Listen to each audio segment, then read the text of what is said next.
Everybody, welcome back to Doubling Down with Colin Sheehan. Is there any better week than Breeders' Cup weekend? We are bringing you doubles basically for a whole combination of the races, and we're starting off with Friday's juvenile races. These are all the races for 2-year-olds, and I'm glad to be joined again by Keith. He's each and every stride on Twitter. How are you, Keith? Good. How you doing today, Colin? Appreciate you having me. And like you said, this is horse players' dream this week. Diving into these beautiful, Grade 1 races. So really looking forward to looking at these doubles with you. There's nothing better than it. We'll dive right into it. Starting off on Friday, race 6, the Juvenile Turf Sprint. Wesley Ward owns this race. He's won the race the last 3 times with four-wheel drive. Golden Pal, who you're going to hear a lot about this weekend. Twilight Gleaming, who's also running again. And in this race, he brings in the 4-1 Love Reigns. And this is the one horse that we agree on in this race. What do you like about Love Reigns?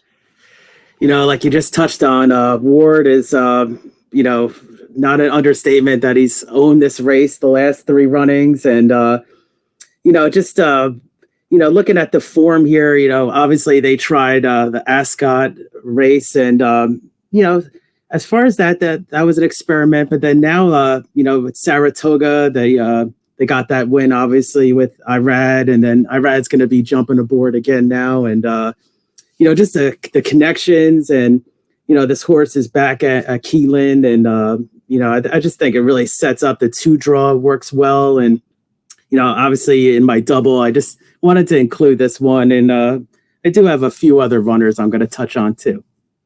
Yeah, the only other one we agreed on was the 5 Mischief Magic by Appleby. And although he ran 4th in his he ran against Blackbeard, who would have been probably a favorite in this race. And during a stage in that race, ran just as well as Blackbeard.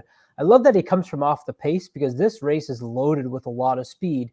And remember, a lot of the Euros are running in straightaways. This horse actually does have one race, although it's a right turn, not a left turn. I think, and I hope that experience will help out Mischief Magic. So the 2 horses we agree on are Love Reigns and Mischief Magic. Where else did you go, though, in this race?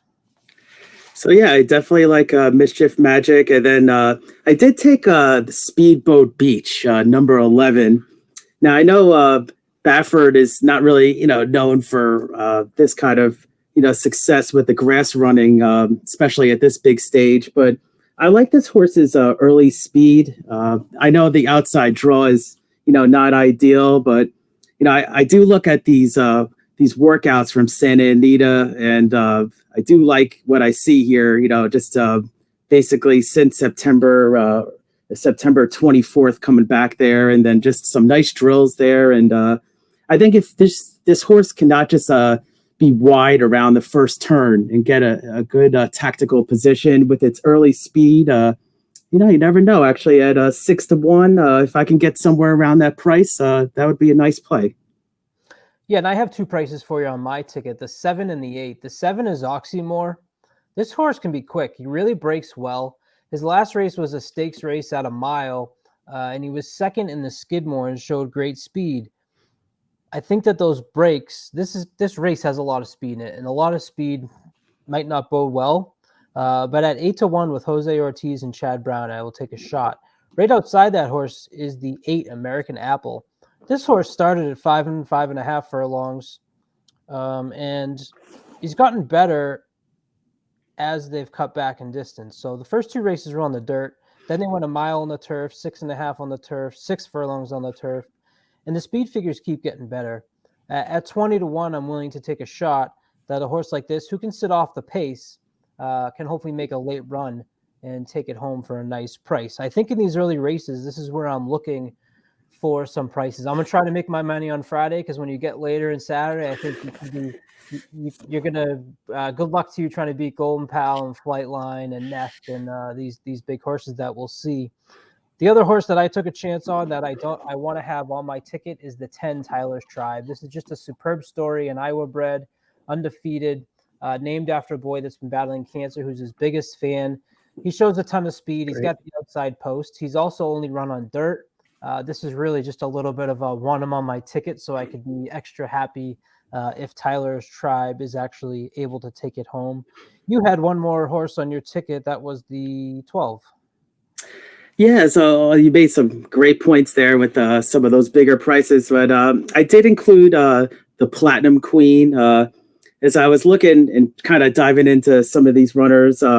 It's actually been running against some really great caliber horses. I was reading something about this horse, and usually does break pretty well. It only had one real bad break. That's actually a concern, of course, with the 12 spot, but as I look at, Doncaster and York and Longchamp, I see a lot of great races here. So if I could just break clean from the outside draw, 7-2 morning line. So it is respected on the morning line. So I included that horse as well. The one reason I didn't was because I'm just concerned. I've read a little bit about, has this horse raced too much? A lot of races recently, and then you add in the travel and the quarantine. Could they be asking too much of this horse? And it's 2-year-olds, right? You got to keep that in mind as well. Right. So 7-2, and you throw in the outside post. I think there was enough there for me to want to look elsewhere to try and get a price, because as we move on to the next race, we both agree on someone that probably be close to low odds here in the 7 Chop Chop, 9-2. We both agree that number 7 Chop Chop should be on our ticket. What do you like about Chop Chop? It comes out of Chop Chop comes out of the race with my other selection that I'm not sure if you agreed on or not, but Wonder Wheel. And this one was the runner up to Wonder Wheel. And, I just thought that race could play pretty strong here. That was a grade 1 that they're coming out of right from Keeneland. And so has raced over this track. And was a step slow in that race. I watched the replay and ended up 4 wide and rallied. So, I just think with a little cleaner of a break, and you got Rosario again. So, who's a good tactical jockey. I don't really like Rosario as much on the speed, but if you could just sit off of, get a nice stalking trip, Chop Chop could get up at the wire at the end. Yeah, I love Chop Chop. Brad Cox, this horse tried the turf twice in his first 2 races, then came to the dirt.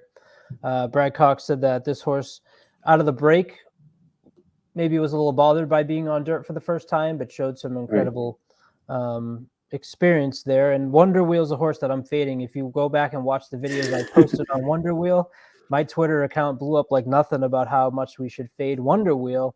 So I went with some prices. The number 8, Atomically, this is first off the claim for Pletcher. This horse has been running really good down at Gulfstream.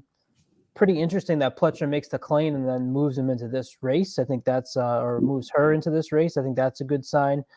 Speed figures continued to improve. Another step forward, and this horse is going to be right there. The other horse that I like is the 3 and Tell Me No Lies, and another 8-1, who just continues to outrun the odds. One at 5-1, one at 9-1, one at 8-1. This horse is out of Arrogate. Can't go wrong there.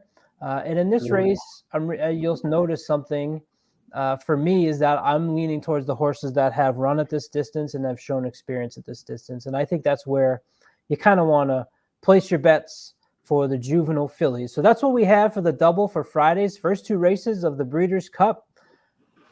Race 6 and race 7. I go 2, 5, 7, 8, 10. With the 3, 7, 8, that'll cost you $15, a little bit higher than what you're used to seeing on this show, but a lot of those are some prices. I'm hoping that I can cover myself with some of those prices. Keith goes 2, 5, 11, 12. With 5, 7, that'll cost you $8. Keith, stick around. I think we should continue to move through these great cards for Friday, and we'll take a stab at the next double. Don't forget to check out PlayUp Racebook. Also, when you're placing these double bets, they have some tremendous deals right now. They're really player friendly. They're going to match up to $250 for a 50% bonus. So you deposit $500, they'll give you $250. If you tell them in the chat, you can't beat that. If you tell them in the chat and you deposit more than $100 before Breeders' Cup, they'll give you another $25 bet. We thank our sponsors, and I thank you, Keith. Trust the Profits Breeders' Cup coverage is brought to you by PlayUp Racebook, the most horse player friendly racebook in the industry. PlayUp Racebook is always your best bet.